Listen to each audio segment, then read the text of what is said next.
प्यारे बच्चों, प्रस्तुत है कक्षा 8 का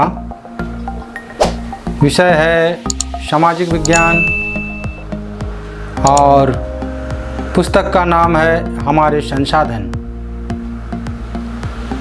इस पुस्तक में हम लोग अध्याय 3 पढ़ रहे हैं और अध्याय 3 का नाम है खनिज और शक्ति संसाधन। इससे पूर्व के क्लास में बच्चों हम लोगों ने खनिज के बारे में पढ़ा है और आज हम लोग शक्ति संसाधन के बारे में जानेंगे। बच्चों यहाँ चित्र में देखिए, ऊपर जल विद्युत का एक चित्र है और उसके बगल में प्राकृतिक गैस LPG जो हमारे घरों में उपयोग होता है उसका सिलेंडर है और नीचे में 2 चित्र हैं जिसमें एक पवन ऊर्जा का चित्र है और दूसरा सौर ऊर्जा का है। तो हम इन्हीं शक्ति संसाधनों के बारे में आज पढ़ेंगे। शक्ति अथवा ऊर्जा हमारे जीवन में महत्वपूर्ण भूमिका निभाते हैं। किसी कार्य को करने की क्षमता ऊर्जा कहलाती है। बच्चों, आप बातों बातों में कहते हैं ना कि कितना ताकत है, उसका ज़्यादा ताकत नहीं है, वह यह काम नहीं कर पाएगा, यह इतना भारी बोरा नहीं उठा पाएगा। तो उस व्यक्ति का क्या है, वो क्षमता है, कार्य करने की क्षमता है। तो कार्य करने का क्षमता, कार्य करने का ताकत ही ऊर्जा कहलाता है। जिस व्यक्ति में, जिस वस्तु में जितना अधिक ऊर्जा होगा वो उतना ही ज़्यादा काम करेगा। तो बच्चों, इस लाइन को आप याद रखेंगे कि ऊर्जा किसे कहते हैं? किसी कार्य को करने की क्षमता को ऊर्जा कहते हैं। बच्चों, यह विकास की कुंजी है। ऊर्जा मनुष्य के जीवन में आया तब से मनुष्य विकास करना शुरू किया।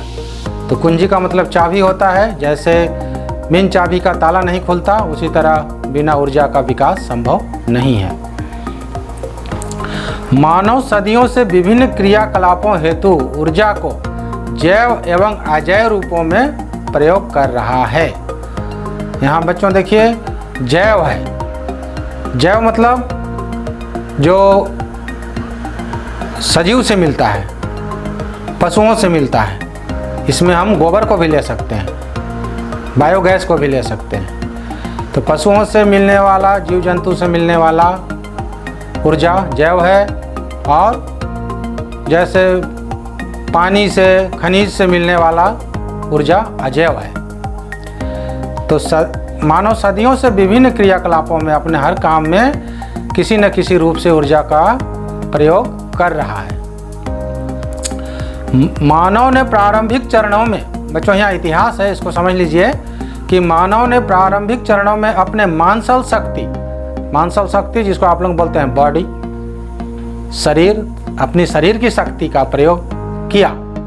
फिर उन्होंने पशुओं को परिवहन के कार्य में लगाया। आपने बैलगाड़ी देखा है कहीं कहीं, अब तो लुप्त होते जा रहा है। बैलगाड़ी, घोड़ा गाड़ी, ऊंट भी गाड़ी खींचते हैं। इस तरह बहुत पशुओं से परिवहन का कार्य में लगाया, जो अभी चल रहा है। लेकिन शक्ति के साधनों का वास्तविक विकास 18वीं सदी में औद्योगिक क्रांति के साथ शुरू हुआ। 18वीं शताब्दी मतलब 100 साल घटा दीजिए, 1700 ईस्वी के दौरान। बच्चों इस चीज़ को समझिएगा। जैसे अभी 2000 ईस्वी चल रहा है, 2020 है, तो ये 2021 के आने से पहले तक 21वीं सदी रहेगा। एक जितना भी साल होता है उससे हम 1 वर्ष बढ़ाकर बोलते हैं। तो यहाँ 18वीं सदी है, मतलब 1700 ईस्वी की बात है, जब औद्योगिक क्रांति हुई थी। औद्योगिक क्रांति उस क्रांति को कहते हैं बच्चों जब उद्योग में मशीन का प्रयोग होना शुरू हो गया था, और ये खासकर सूती वस्त्र उद्योग में मशीन का प्रयोग शुरू हुआ।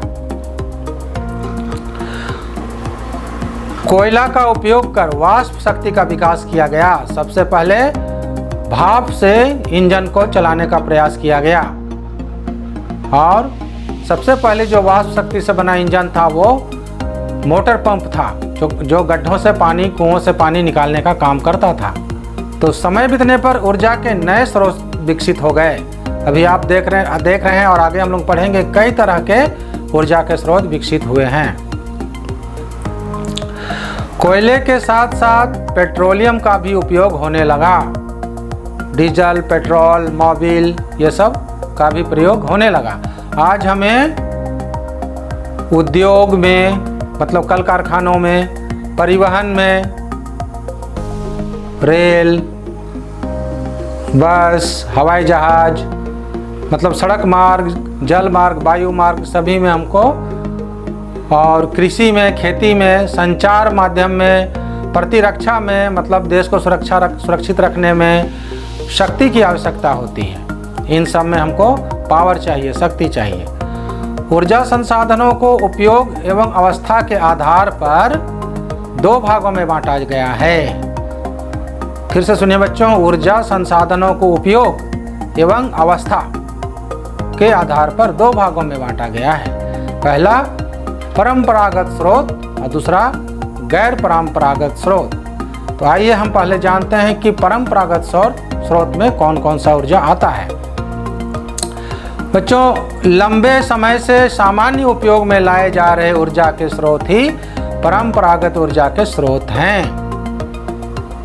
बहुत पहले से जिन ऊर्जा का उपयोग मनुष्य कर रहा है उन्हें हम परंपरागत ऊर्जा कहेंगे। और यह परंपरागत ऊर्जा भी दो प्रकार का है, एक ईंधन लकड़ी एवं दूसरा जीवाश्म ईंधन। तो आइए लकड़ी के बारे जानते हैं। आप गांव में रहते हैं बच्चों, और अभी भी आप देख रहे हैं अधिकांश घरों में लकड़ी जलाकर ही भोजन पकता है। तो ग्रामीण भारत में 50% से अधिक ऊर्जा की प्राप्ति लकड़ी, जिसको जलावन कहते हैं, इससे होती है। इसका उपयोग खाना पकाने और ऊष्मा प्राप्त करने के लिए व्यापक रूप से होता है। झारखंड के ग्रामीण क्षेत्रों में, हम लोग झारखंड के ग्रामीण क्षेत्रों में रहते हैं, और ये हमारी बात कही जा रही है कि झारखंड के ग्रामीण क्षेत्रों में जंगलों की अधिकता के कारण, यहाँ बहुत ज़्यादा जंगल है, इस कारण आज भी लकड़ी का उपयोग घरेलू क्षेत्र में किया जाता है। ये बात सच है बच्चों। अब देखिए दूसरा जीवाश्म ईंधन। इसके उदाहरण हैं कोयला, पेट्रोलियम और प्राकृतिक गैस। ये भी परंपरागत ऊर्जा का प्रमुख स्रोत हैं। तो पौधे और जानवरों के अवशेष जो लाखों वर्षों तक पृथ्वी के अंदर दबे रहे, ताप एवं दाब के प्रभाव से जीवाश्म ईंधन में परिवर्तित हो गए। बच्चों, पृथ्वी में समय समय पर बदलाव होता है। कहीं की धरती धंस जाती है, कहीं का जमीन घसक जाता है, और वहाँ के जंगल और जीव जंतु सभी धरती के अंदर समा जाते हैं, और लाखों वर्षों तक ये धरती के अंदर दबे रहते हैं। तो वहाँ जो दबने के कारण जो गर्मी मिलता है, जो ताप मिलता है, और जो प्रेशर यानी कि दाब के कारण वे क्या बन जाते हैं, जीवाश्म ईंधन बन जाते हैं। इन खनिजों का भंडार सीमित है, मतलब जीवाश्म ईंधन जैसे कोयला, पेट्रोलियम, प्राकृतिक गैस, इसका भंडार बहुत कम है। विश्व की बढ़ती जनसंख्या जिस दर से इसका उपयोग कर रही है, उस दर से निर्माण नहीं हो रहा है। कल की क्लास में बात हुआ था बच्चों कि जिस तरह हम लोग इसका उपयोग गति से करते जा रहे हैं, उस गति से इसका निर्माण नहीं हो रहा है। इसलिए ये शीघ्र समाप्त होने वाले हैं। आइए जीवाश्म ईंधन में ही अब हम लोग कोयला के बारे में जानते हैं। कोयला को उद्योग की जननी कहा गया है। बच्चों बहुत ध्यान से सुनिए और इस बात को याद रखिए, ये सामान्य ज्ञान भी है कि उद्योग की जननी किसे कहा गया है। जननी मतलब माँ। कोयला को उद्योग की जननी कहा गया है, मतलब कोयला ना होता तो उद्योग जन्म नहीं लेता। बच्चों भूलवश कभी कभी हम लोग इसमें लोहा बोल देते हैं, जो कि गलत उत्तर है। कोयला को उद्योग की जननी कहा गया है।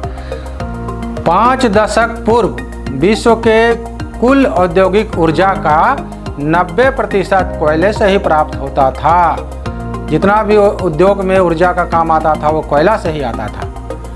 वर्तमान समय में भी 40% औद्योगिक शक्ति कोयले से ही प्राप्त होती है।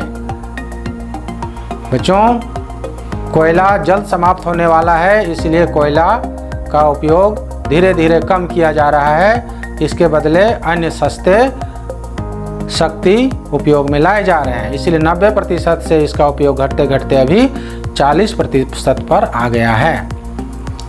बच्चों, कोयला अवसादी चट्टान में पाया जाने वाला ठोस है। ये आकार विहीन है, अलग अलग आकार में मिलता है और यह एक भूरे रंग का पदार्थ है। देखिए, हम लोग कोयला को काला बोलते हैं, लेकिन यह भूरे रंग का पदार्थ है। इसकी उत्पत्ति करोड़ों वर्ष पूर्व वन क्षेत्रों के दबने एवं कार्बनिक प्रक्रिया के द्वारा हुआ है। मैंने बताया बच्चों कि समय समय पर पृथ्वी कहीं कहीं पर दब घसक जाती है, भूस्खलन हो जाता है, मतलब वहाँ की मिट्टी घसक जाती है और वहाँ के जितने जंगल हैं वो पृथ्वी के अंदर दब जाते हैं, मिट्टी चट्टान के अंदर दब जाते हैं और करोड़ों वर्ष में यही फिर कोयला के रूप में कार्बनिक प्रक्रिया द्वारा बनते हैं। अब देखिए, कार्बन की मात्रा के आधार पर कोयला 4 प्रकार का होता है। अब कोयला को 4 प्रकार में बांटा गया है क्वालिटी के हिसाब से। पहला है एंथ्रासाइट, दूसरा बिटुमिनस, तीसरा लिग्नाइट और चौथा पिट। ये याद रखने की बात है बच्चों। इसमें से 1 नंबर एंथ्रासाइट उच्च किस्म का कोयला होता है। उच्च किस्म का इसलिए कि इसमें ऊर्जा ज़्यादा मिलता है। बच्चों, अब चलिए हम देखेंगे कि विश्व में ये कोयला कहाँ कहाँ पाई जाती है। तो विश्व में अग्रणी कोयला उत्पादक देशों में चीन 1 नंबर में, देखिए चीन को मैंने दिखलाया है। 2 नंबर में संयुक्त राज्य अमेरिका को दिखलाया है। 3 नंबर में हमारा देश भारत है। 4 नंबर में दक्षिण अफ्रीका को दिखलाया गया है। 5 नंबर में देखिए इधर नीचे ऑस्ट्रेलिया को दिखलाया गया है। 6 नंबर में रूस है और 7वां नंबर में जर्मनी है। तो इन देशों में बच्चों कोयला पाया जाता है। तो मानचित्र में आप इन जगहों को पहचानिए ताकि आपके जीवन में ये काम आए। अब देखिए, भारत में हम कोयला के बारे में जानेंगे। भारत में कुल कोयला का 98% गोंडवाना कोयला पाया जाता है। कोयला उत्पादक क्षेत्र भारत में कहाँ कहाँ है देखिए। पश्चिम बंगाल में है रानीगंज तथा झारखंड में झरिया, धनबाद, बोकारो, हजारीबाग, चतरा, गिरिडीह प्रमुख है। और एक स्थान है दक्षिण भारत में तमिलनाडु। तो तमिलनाडु की न्यू वैली में लिग्नाइट किस्म का कोयला पाया जाता है। ये लिग्नाइट भी कोयला का एक प्रकार है। तो आइए हम भारत में देखें कि यह स्थान कहाँ कहाँ है। बच्चों, 1 नंबर में आप देखिए पश्चिम बंगाल में रानीगंज को दिखलाया गया। ये पश्चिम बंगाल है 1 नंबर में। और 2 नंबर में झारखंड को दिखलाया गया है और झारखंड में ही है झरिया, धनबाद, बोकारो, हजारीबाग, चतरा, गिरिडीह आदि। और एकदम दक्षिण में देखिए 3 नंबर में तमिलनाडु को दिखलाया गया है, जहां तमिलनाडु के न्यू वैली में लिग्नाइट किस्म का कोयला पाया जाता है। आइए बच्चों, अब हम लोग झारखंड में कोयला की स्थिति को देखते हैं कि कहां कहां पाया जाता है। झारखंड भारत का छत्तीसगढ़ के बाद दूसरा बड़ा कोयला उत्पादक राज्य है। यहाँ बिटुमिनस किस्म का कोयला दामोदर नदी घाटी में संचित है, मतलब इसके खदान दामोदर नदी घाटी में पाए जाते हैं। अब देखिए, ये झारखंड में कोयला का प्रमुख उत्पादक जिला धनबाद, बोकारो, रामगढ़, हजारीबाग, लातेहार तथा पलामू है। और कहाँ से कोड़ा जाता है वहाँ देख लीजिए। प्रमुख खनन केंद्र झरिया, उत्तरी कर्णपुरा, दक्षिणी कर्णपुरा, बोकारो, फुटार आदि है। कि झारखंड में पहली बार कोयला का उत्खनन 1894 ईस्वी में झरिया, जो कि धनबाद में है, वहाँ प्रारंभ हुआ था।